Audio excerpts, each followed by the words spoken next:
Hi, everyone, and thank you for joining us at the Legal HR Summit. The Legal HR Summit is a two-day online event hosted by Ius Laboris, the largest employment law alliance in the world. This session is the last session of the Asia block. I am now turning over to Catherine Long to begin the session. Go ahead, Catherine, you're welcome to start. Hello, and welcome to our webinar on how are you managing employees in the workplace. Thank you very much for joining us today. My name is Catherine Leung. I am an employment partner at Lewis Silkin, and I'm based in Hong Kong, and I will be moderating this session. We have a terrific 45 minutes ahead as we are joined by some really great panel speakers of HR professionals from across Asia, spanning Singapore, Philippines, Hong Kong, and Australia to share their thoughts with us. Many employers are currently reflecting upon the traditional ways of working. The global pandemic has propelled us to really think and reflect upon what changes we need to make in managing employees in the new workplace and how we want to change the way we work going forward in the new world. After the effects of the pandemic has worn off, what does this mean for employers and employees going forward?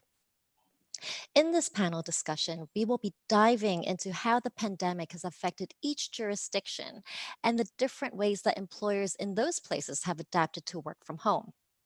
This year has been a challenging year to say the least. And for many, some countries have had rigorous lockdown measures in place for a substantial period of this year. Our panelists will share valuable insights into how their companies have adopted certain practices, as well as give their predictions on how remote working will be carried out in the future. As Isadora shared with us in the introduction, please do feel free to send us any questions you may have using the Q&A feature throughout the webinar. Our speakers will try to answer your questions throughout our discussion. If you could, it would be great if you could write who you are directing the question to if you have a specific panelist in mind. We will also be leaving 5 minutes at the end to cover any questions we might have missed. I shall now hand over to our panelists to introduce themselves and give you some background on the current COVID-19 situation of the respective cities. Over to you, Holly. Great, thanks, Catherine. Hi, everybody. My name's Holly. I am the Diversity and Inclusion Leader for the Financial Services Business Unit at EY, covering Asia Pacific. So the topic of this panel has been very real for me personally and professionally over the last almost year. I can't believe almost a year that we've had COVID. And I'm based here in Hong Kong, although I started this role when I was based in Australia. So I've sort of had different perspectives of working on diversity and inclusiveness. So Hong Kong's situation at the moment feels pretty positive. I think throughout the COVID pandemic, I've felt pretty grateful for being here actually, and the way the government and importantly society has quickly responded to COVID. I think we have a fairly recent memory in Hong Kong of SARS and the devastating effect that a pandemic can have, with many, many people being affected by that personally or with their families. And so it was quite overwhelming, I guess, as a foreigner in this country to see the way in which people really assembled. And whilst we didn't have a formal lockdown, people stayed home. And I was part of that for most of March and April, rarely left my apartment, stayed very close to home and didn't socialize too broadly either. Somebody on my floor, my neighbor, I live in an apartment block, my neighbor was actually one of the early cases. So I had a first-hand example of what that would feel like to have somebody so close. And he was an imported case from Europe.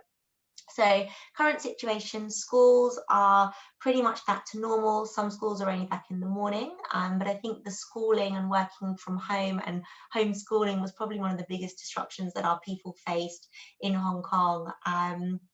What else will I point out? The number of new cases is pretty flat, and I think a lot of that is down to the very deliberate and formal approaches that have been taken to identifying and protecting society from the pandemic. So I might leave it there, and Catherine, you can turn it over to one of the other panelists. But feel free to ask me any questions in the chat if people have specific questions that I can help with. Thank you very much, Holly. And Kate, over to you. Great. Hello, everyone. So nice to be here today. So I am Kate Colley and I'm the Executive for Health, Safety and Wellbeing at National Australia Bank, or NAB.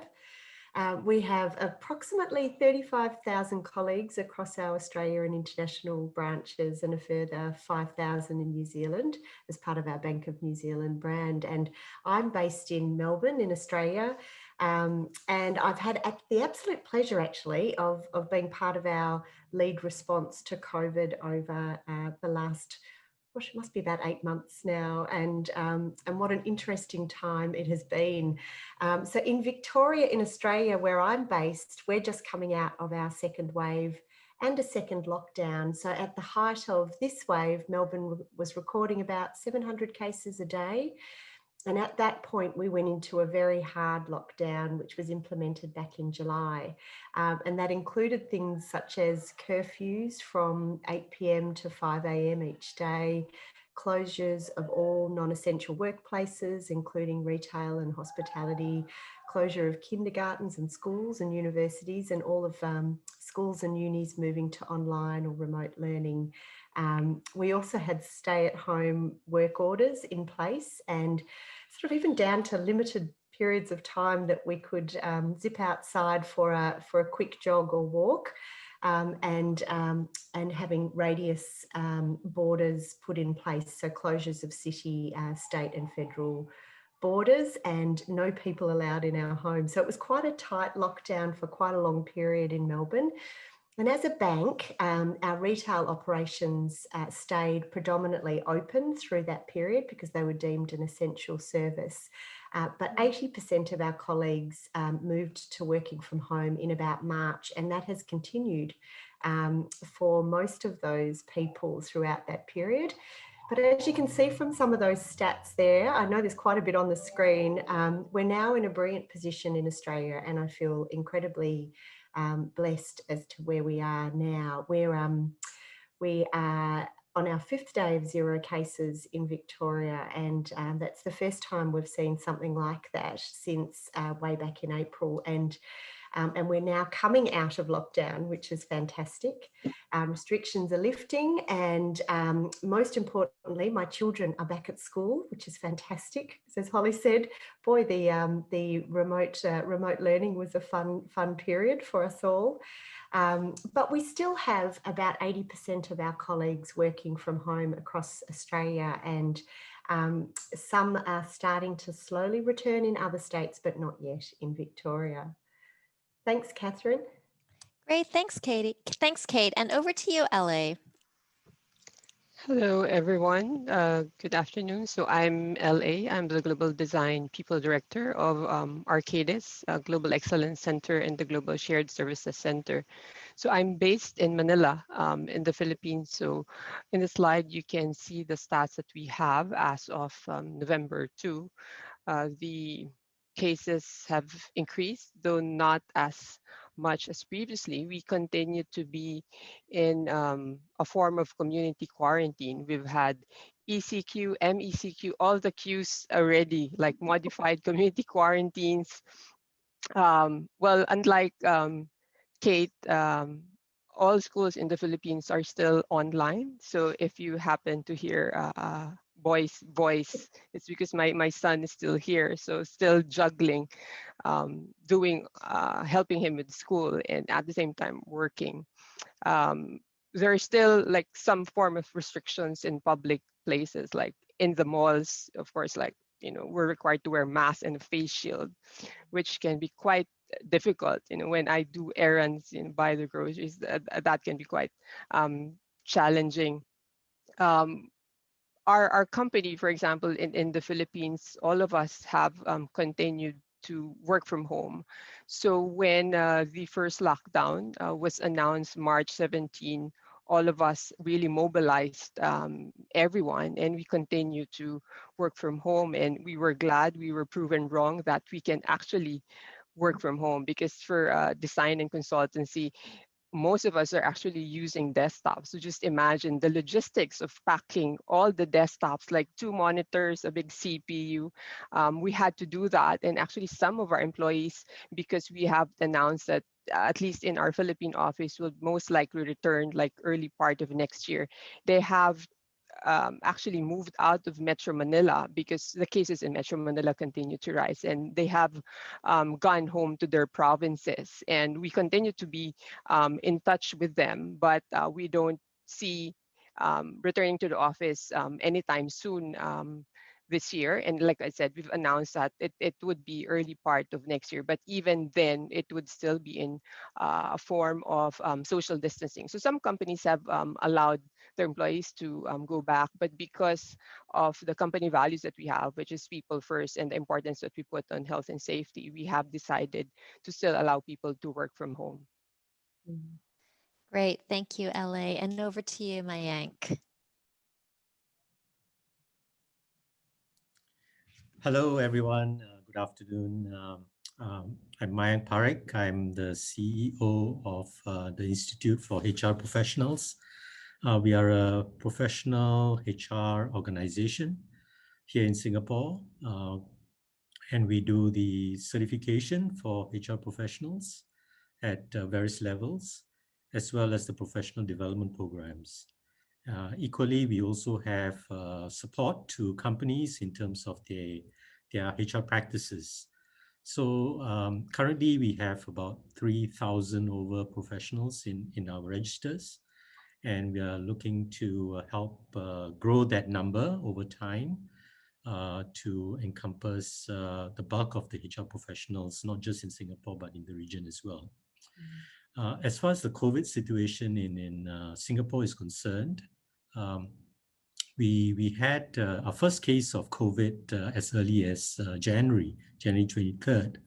I believe it was one of the first cases to be reported outside of China, and since then there was progressively, as we noticed, a spike around early April, and that prompted what the government called the circuit breaker period, which is essentially a lockdown, and that started on the 7th of April and until early part of June, and I think that's more or less helped to curtail the spread of the virus.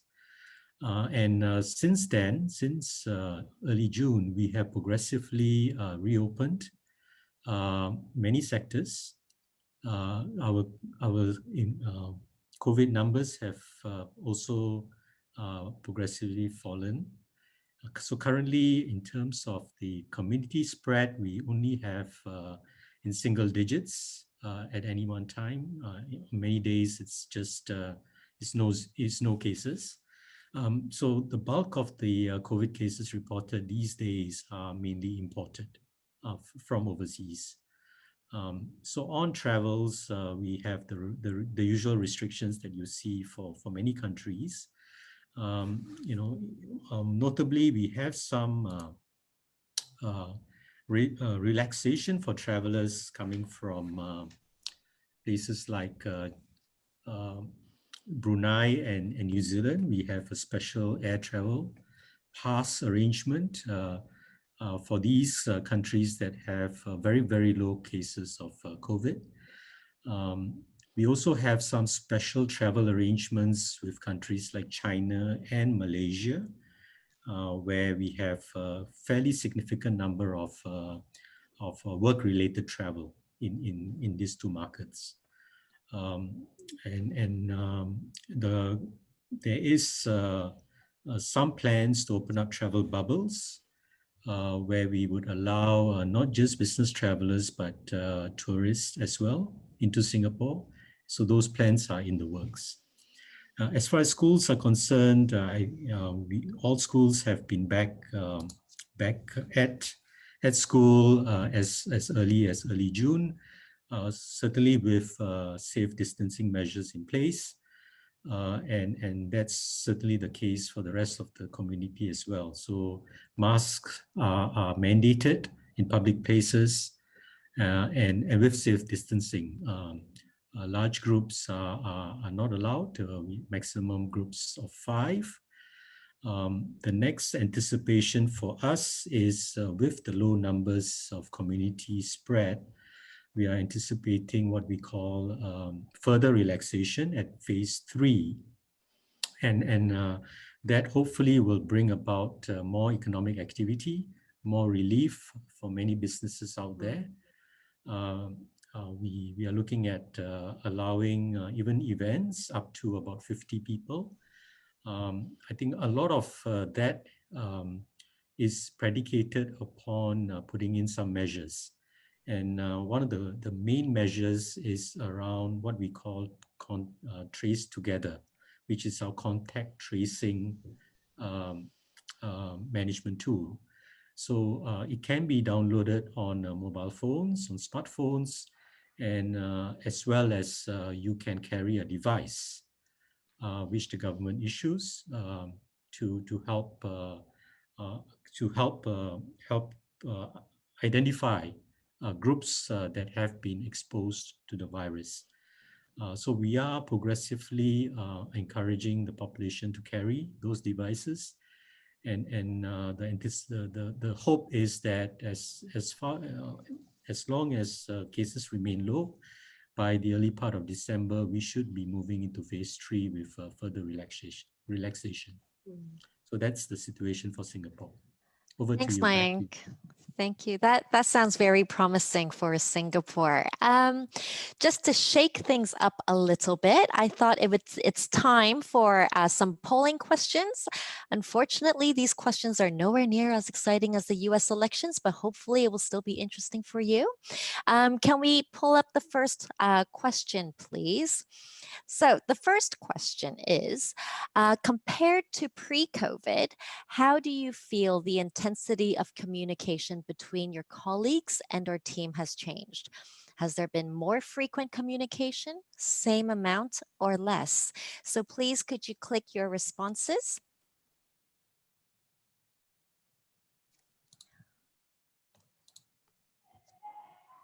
Great. And can we close the poll? Interesting.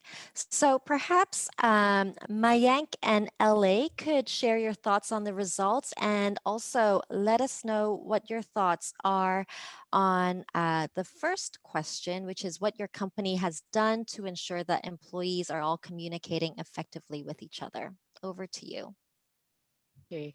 Yeah. So for Arcadis, of course, we're conscious that it's more challenging now to connect to people in a virtual environment. So all the more we have put technology in place, actually, just to ensure people would have that capability to connect with each other. We have actually also deliberately curated activities such as Arcadis Fit, which is well-being programs, Arcadis Flex, which is like an L&D program to connect people together. We've also have shared best practices, like whenever we have team meetings, we encourage people to have some sort of icebreakers, refreshers, before they start their meetings, to ensure that those lunches and those water cooler breaks are actually, replaced by those virtual interaction. So we've seen actually a lot of teams, they do like virtual cocktails together, or virtual lunches together. We have put together an array of virtual games, a lot of technology, like, seen a lot of now team meetings using Kahoot, Mentimeters, and all that, just to keep the excitement going. We have actually quite a young population also. So we wanted to make sure that we connect with them. And at the same time, what we saw was very critical here, because communication is also under my remit, is the visibility of our senior leadership. We used to just send updates via email or like town halls, right, whenever I travel, because I take care of other jurisdictions. But now we wanted to make sure that they see the senior leadership team more frequently. So we delved into other forms of communication. So we now do a lot of, video recordings that we send to people. I had the privilege of really working with such a cool senior leadership team. Like we asked them to do positivity videos showing their workplaces, even do an intro on how important mental health is. And I think all the more now it's important that our people feel that senior leadership team are there, visible, and connects with them regularly. So we also send regular updates on the COVID situation, and send well-being and health and safety reminders to our people. So for one, like definitely it's more frequent now. We know it's important that, uh, because we don't see each other physically, at least that connection is still there. So the use and the deployment of technology is there, but being more purposeful, and with the intent of really connecting. Even our senior leaders now have scheduled like coffee breaks wherein they call people, and just check on them, like 15 minutes, like a coffee break, a tea break. Personally, myself, I would send surprise like cupcakes or cakes to my team just to make sure they know Oh, that I remember them. And it really warms our hearts. And it became actually exchange gift. Like I would send something, and of course, when someone receives, oh, I will send her something in return. So it's like sometimes the husband's like, what? You have another delivery? Yeah, we just want to spread the love and share the love. And I think that has really created a lot of positive feeling, with the team that we have, even though we're all just working virtually together. So I think, that's very important for us. So technology really played an important role, and of course the presence of senior management. Yeah. So on just to add, I think the same situation is very much here as well. I believe employees are impacted in different ways as well. So sometimes the communication needs are also quite different. So, for example, if we certainly have employees that have been kind of thrown off of course in terms of they've never had the opportunity to work remotely. So this is a new experience for them, and that required a lot more communication to help address not just the day-to-day issues, but more in terms of how is this going to affect me in terms of my performance evaluation? How is this going to affect bonuses and things like that? So I think it's for those employees that were not used to working remotely. I think it was something that we really had managers to intensify their communications. But for employees who are fairly remote to begin with, I think that's certainly I think they did not require as intensive a communication, but certainly there was still some concerns around how long this would go on for, and what measures they can take for themselves as well as for their families, and if there was a need for some groups of employees to go back to work because they were performing essential services, then there was also that need for to reassure those employees that it was safe to go back, and measures were taken at work. So certainly, I think it's been a learning for all of us, and that sort of help necessitates the increased communication needs across the board. great. Thank you. Any other comments from the floor? Great. Shall we move on to the second polling question? Isadora, please. Thank you. So the second polling question is this. After the pandemic, would you like to have flexibility to be able to work from home? Or do you want to go back to permanently working in the office? And there are a couple of choices there for you to choose from, and I'll give you a minute to put in your responses.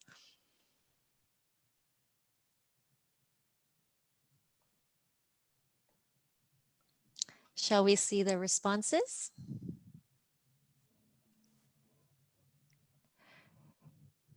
Wow, interesting. I will leave this to Holly and Kate to talk about the results and as well as to share with us how you see your company operating in the future and whether there will be more flexibility with people working from home. Great. Hi, Catherine. I'll jump in then. And Great, thanks. no problems. And so it's great to see that data, and it actually lines up quite a lot with a poll that we've run within our company as well. So look, I'm so excited actually about the opportunity that COVID provides us, isn't it? It's funny that we all think about this now in terms of an opportunity. We've seen such an incredible shift to flex working with 80% of our colleagues now, working from home, and our customer behaviour has dramatically changed as well through COVID. And it's been incredibly effective. So the wonderful experiment has worked, which is great for most people. And I think not everybody, but most people have found it a positive experience. And actually through our internal polling, we found that the well-being of 40% of our colleagues has actually improved through working from home. There's then a big chunk who've said well-being is basically the same, and then less than 20% have said that it's not that positive for them. So for us, I think without a doubt, this ultimate flexible working is going to play a big part of what we will be doing in the future. And we're starting to very much talk about sort of this hybrid model of enabling people to work wherever they need to, and having that really heightened flexibility, and thinking about not getting back to the office, but getting back to better and a better way of working and a smarter way of working that really enhances those positives that people have felt through this experience. And it's definitely part of our future. Great. And Holly? Great, thanks, Kate. I might build on a couple of those great points that you made. And although my remit is Asia Pacific, I've been asked to respond to this from a Hong Kong perspective. And I think it's worth acknowledging that for EY in our different markets and even different offices within the same countries, the current state and next and beyond all look a little bit different. But for Hong Kong, we were pre-COVID already well on our way to a flexible working culture, which for Hong Kong is quite, I'm going to use the word revolutionary, because it certainly wasn't an evolution. It was quite a deliberate decision of the leadership to change the way that we approach work. And with that, we took the opportunity when we moved offices to redesign the office space so that it was very task-based, team-based, and we actually got rid of all of our partner offices, which is quite, that's why I'm saying it's a revolution. Yeah, absolutely. All of our people hot desk from partners to interns in the part of the business that I work in. And so when COVID hit, what we found was that our people were already quite well practiced at working flexibly. They had the right equipment. The teams had already learned how to team and to operate virtually, but they'd also critically learned how to work with their clients in this way as well. And so what we found is the teams that had practiced that more were actually less disrupted by COVID. So to your question around thinking about what next and what in the future, I'm very much reflecting on, well, what made those teams successful? And it was the very clear tone from the top and focusing on output focused work rather than presenteeism. It was, as LA mentioned, taking the time to build trust in the teams, creating some space and holding time for social interactions, many team building drinks and quizzes, different sort of breakfasts that I've been invited to throughout since January, since this first sort of landed on us in Hong Kong. And so I think that combination of embracing the change and bringing an output focused mindset along with building trust has been part of the success, and the vision is certainly not to slow down. I think COVID's been exhausting for everybody, and so the temptation to sort of once we can start coming back to the office and operating in a more normal capacity might be to relax and to stop.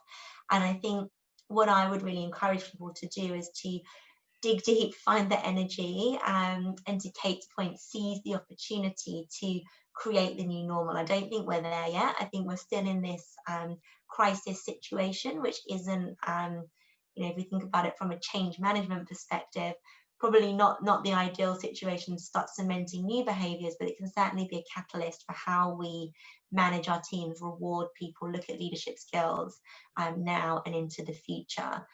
So we're certainly thinking about what are the ways in which we can really teach our leaders to build trust. What are the things that they need to lead successfully in this developing new normal as well. Thank you, Holly. All very good points. I think just to chime in on my part at Lewis Silkin, a lot of us, we've done polls as well, and it seems that it coincides with the polling results here. About most people want to work from home 2 to 3 times a week. There are a selected group of people who don't want to work from home all the time in the UK where they're in lockdown because they may be living alone, or they may be or they have children and they just don't want to be there 24/7, and it would, it could affect their mental wellness. So we have, before it was the full lockdown, we did put in place certain measures to allow a certain number of employees to go back into the office if they want to. Great. Shall we move into the next polling question, which is, do you think employees require training to upskill their abilities to enable them to work from home more effectively? Isadora, could you put the polling question up? Thank you. So, do you think employees require training to upskill their abilities to enable them to work from home more effectively? Yes or no?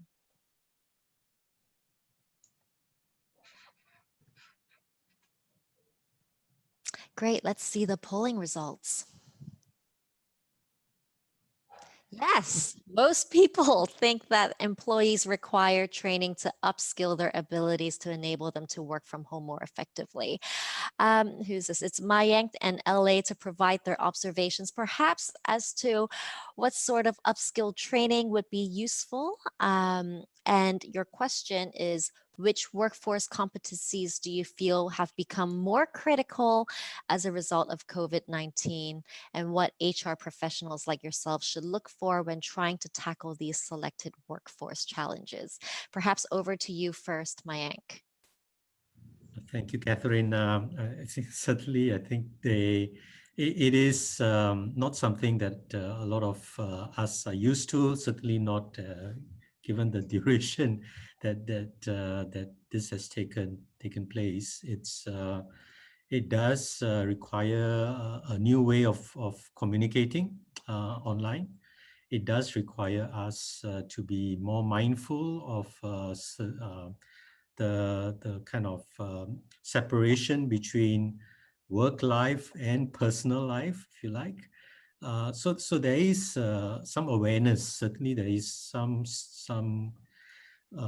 need for us to have some awareness out within the organization that these are the concerns, these are the challenges, and with that awareness, then it provides us an opportunity to kind of provide some training, if you like, some tips, some ways and means that employees, managers, the leadership can what are the things that they can do to help in the communication process. So for us, we certainly run a number of seminars. We exchange best practices across companies, local companies, multinationals. The practices sometimes are similar. The things that you can do are sometimes the same. Build that rapport a lot more with employees. The things that was talked about earlier, organize impromptu sessions, breakfast sessions, sending of gifts and things like that. It does help break down some of the barriers that online communications presents to us. So yes, I think it is something that all companies are trying very hard to get better at, and certainly it needs constant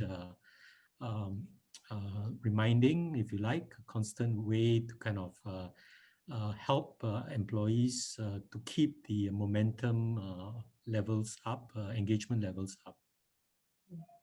Thank you. And LA? Yeah, so for us, I mean, in terms of upskilling and doing training, like what I mentioned, we launched Arcadis Fit, across the Philippines, and the other global excellence centers. So we train people from as simple as setting up an ergonomic uh, workspace, at home, because we provided a one-time subsidy to our employees actually to buy an ergo chair and table, and just to make sure they're comfortable, because it's the first time for the Philippines to do like a full work from home. And because the company is such an advocate on health and safety, we wanted to walk the talk. So we said, okay, we'll teach people how to set up, the a workspace that's, conform to health and safety.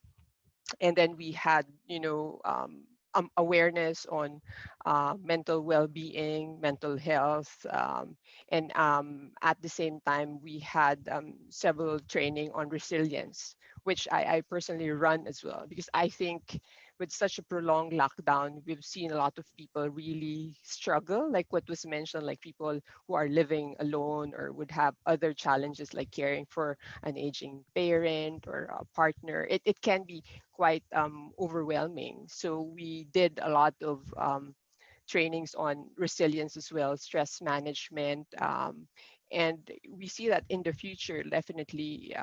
Agility and resilience would play a key role for us, in really ensuring that we have a workforce that is ready for the future. At the same time, of course, we had several learning sessions on change management also. So a lot of that on soft skills of managing the demands of working from home. But at the same time, we had learning sessions also on using technology. So we had a separate one, just giving them tips on how to do things easier using the technology that is available to us, so that we work smarter. So um, you know I think really upskilling and setting up our people for success, from as simple as doing making sure that your workspace is okay for you, mentally to be okay, emotionally okay, and how to connect well with people are, for us, the very basic. So we wanted to make sure, like, in terms of the foundation, we get it, and then we've introduced leadership training sessions, also like coaching. We even had several of our leadership team actually have executive coaches, especially for those who are transitioning to a new role in the middle of this situation. Just wanted to make sure they're set up for success and properly supported. That's really helpful. Thank you very much. So, I guess to sum up, I mean, all really good points. We've covered provision of equipment, supporting employees on mental wellness. That's the next polling question, which will come up in a minute.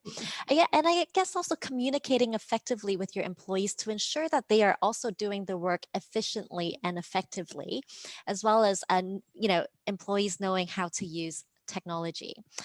Before I jump into the next final polling question, we've got a question for the panelists in general. So any of you are welcome to provide your input. And for the speakers, I'll just read out the question. The question is, any tips for handling burnout?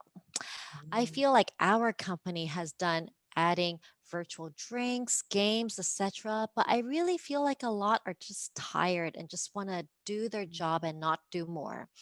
People are in different places, different stages of their lives. Some are young and single, some have families, new babies, so desires to participate. And so some want to participate in more events. Some people just want to get on with the work and do something else. So any input from any of our panelist speakers? I've probably got one tip that we've been working on. One of the things that we've found has been really challenging for people has been setting boundaries, and so the days have been extending. Starting earlier, going later, and that challenge of burnout is really hard to manage. So it feels like a really simple thing, but we have been really encouraging leave and ensuring that people, because of course there was a point there where people said, there's no point taking leave because I can't go anywhere. I can't even leave my house. And we've made it an absolute point. And our leaders have been role modeling and saying, I'm taking next Wednesday off because I need time out. And then, we'd actually have them sharing what they were doing, just sitting quietly and reading a book, taking time out. So that simple piece, though, has been really important, particularly through our quite extensive lockdown. And people have been then saying, yes, I've taken leave and I feel better. The other bit is we've run some, actually, through our internal workplace, we've actually had our colleagues jump on and run sessions for each other around what's working for you to set boundaries. And some of the best tips, so, people said, I used to walk to the train and get on the train in the morning, and that started my day. And at the end of the day, I'd walk, from the office to the train, and I'd come home, and that would end my day. So people have started to do things like get a bit of exercise. I walk to the train station and I walk home, and then I start my day. And I like that.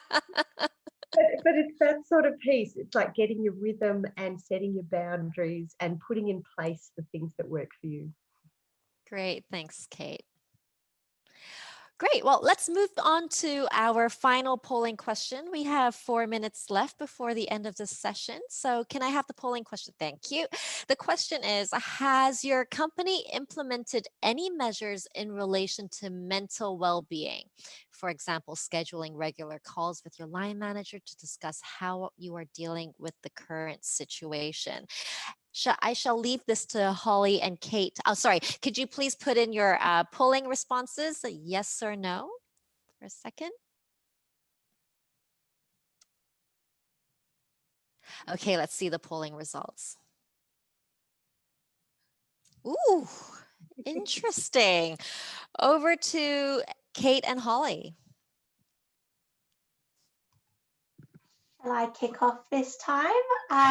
So really interesting to see those results, and I could talk about this for hours, but given that we only have minutes, maybe I'll summarize by saying, yeah, at EY across Asia Pacific and globally, one of the big outcomes of the pandemic has been the real focus on well-being. Interesting that the question was on mental well-being, because I think there's a link between physical, emotional, even financial well-being that makes up the whole person. And so each of those different types of well-being, we've got programs, resources, but I think the biggest thing that we can all do is to open up the conversation and to lead by example, make it okay to talk about mental health or even anxiety and struggles. So I don't think anybody is free from those feelings, particularly during the pandemic. So making an open conversation around how are you doing and genuinely asking how are you doing would probably be the biggest thing of all the different programs and activities that we've been running. It's that personal connection that we can still drive. Kate, what have you been doing? Oh, Holly, this is a fun space. But of course, given my role, health, safety and wellbeing, it's my passion, this one. We've really, very similar to what you talked about, Holly, we've really dialed up our enhanced wellbeing offering, and we've looked at it from a holistic perspective as well.